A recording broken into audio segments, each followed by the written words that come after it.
Penampakan NTT di Jati Sungai Klang. Kisah benar seram. Dan misteri ini adalah kisah benar yang dialami oleh kawan baikku Juso. Tajuk penampakan NTT di Jati Sungai Klang. Assalamualaikum. Dan selamat sejahtera pembaca dan pendengar cerita seram dan kisah mistik dari saya, Kim.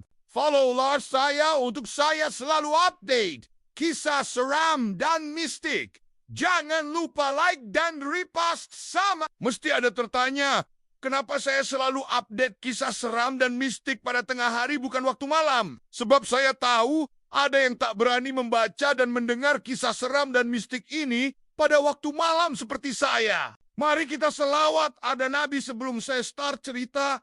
Sediakan popcorn dan bantal. Saya start ya. Cerita seram dan mistik. Juso ketika itu ke Sungai Klang, Selangor Kerana. Menjadi rutin hariannya bekerja sebagai pegawai menjaga bot di jeti Sungai Klang. Malam itu Juso sepatutnya bertugas 2 orang pada shift malam. Tetapi rakannya Arif tidak hadir karena kurang sihat. Jadi Juso terpaksa bertugas seorang diri malam itu. Mujur malam itu, seorang rakannya bernama Bu yang juga kaki tegar memancing datang ke jati itu. Tapi bukan kerana tugas, tapi kerana hobinya. Juso pengen berasa tidak sunyi. Kerana Bu datang. Malam itu menunjukkan hampir 12:30 malam. Juso berada di pondok kawalan di jeti. Manakala Bu memancing di hujung. Kedudukan pondok dan hujung jeti itu agak jauh. Tapi masih nampak kerana kedudukan masing-masing kiri dan kanan hujung jeti. Juso menonton televisyen di pondok sambil memerhatikan bot-bot yang ditambah di jati.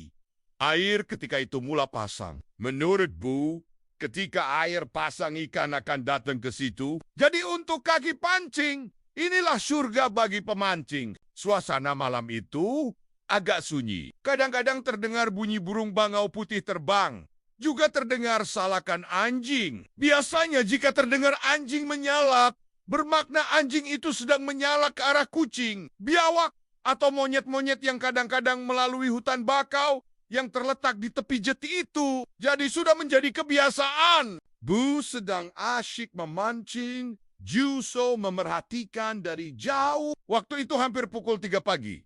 Suasana jadi sunyi. Juso keluar dari pondok, lalu menegur sambil menjerit, Bu, dapat ikan besar tak malam ini?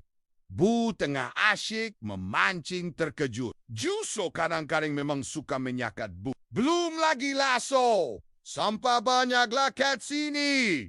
Asik naik sampah. Juso tergelak-gelak. Sungai Klang memang terkenal dengan sampah sarap jika air pasang. Mungkin sampah dari aliran dari ibu kota Kuala Lumpur atau sungai dari Selangor. Setiap kali air pasang, sampah-sampah ini mulai terkumpul di jeti. Kebiasaannya Juso akan memerhatikan sampah-sampah itu. Pelbagai khazanah yang lalu di sungai itu.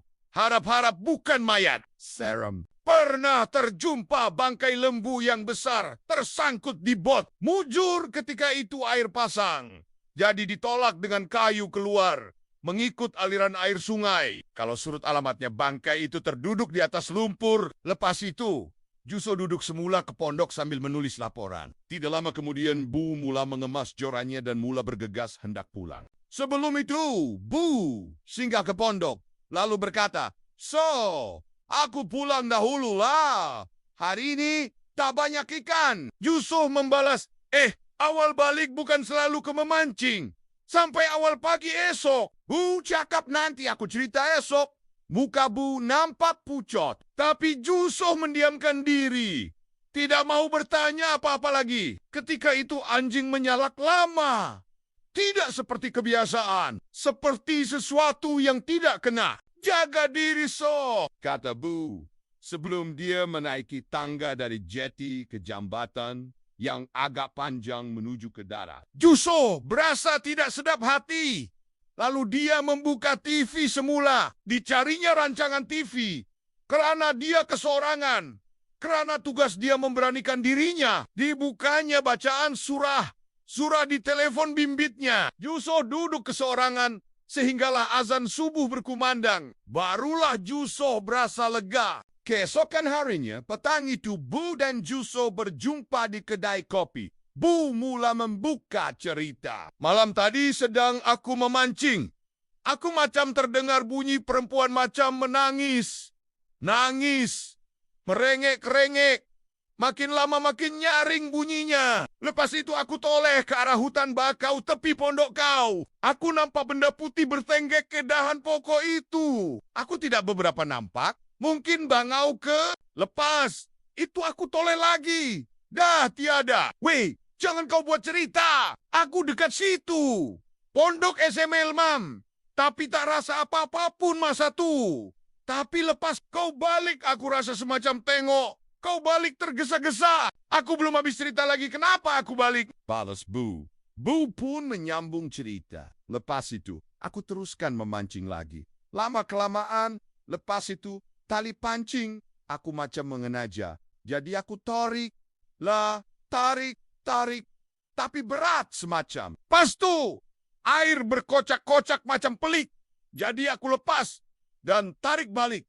Lama-kelamaan dari jauh macam bukan ikan. Aku rasa semacam dah. Tarik sedikit lagi, aku nampak macam kepala keluar dari air itu.